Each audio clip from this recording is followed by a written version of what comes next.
DoorDash shares, Get DoorDash Incorporated Class A report shares rocketed higher in pre-market trading after the food delivery specialists topped Wall Street forecasts for its fourth quarter earnings and said demand is likely to remain firm even as the pandemic wanes.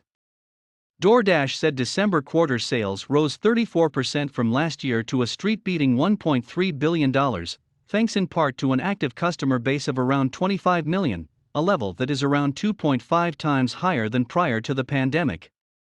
Paid members also exceeded 10 million, DoorDash said, more than double the level prior to its December 2020 IPO.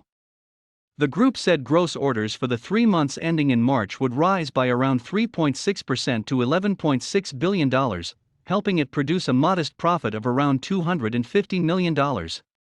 Last week, DoorDash rival Uber Technologies, Uber Technologies Incorporated report said delivery revenues, which includes Uber Eats, rose 78% to $2.42 billion over the 3 months ending in December. I think we've put to rest, this question of what happens to demand as diners go back and eat inside restaurants, in the post-COVID era, CEO Tony Xu told investors on a conference call late Wednesday. It's very possible to eat inside of a restaurant and get delivery, because we eat 3 times or more maybe per day, and that's over 100 shopping moments per month. And I think that's kind of what we've seen certainly in the restaurant delivery business. DoorDash shares were marked 25% higher in pre-market trading to indicate an opening bell price of $118.70 each, a move that would still leave the stock nursing a 6-month decline of around 36.2%.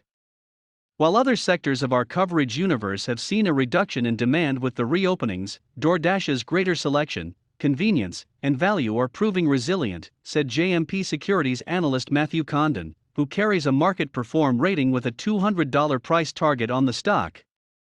With unquestionable execution, and as we believe it remains early days for delivery as DoorDash's 2021 Gov accounts for 5% of restaurant food sales, the company is less than 10% penetrated for U.S. users, he added. Non-restaurant verticals are extending its service, and we believe it can sustain elevated growth rates beyond the pandemic.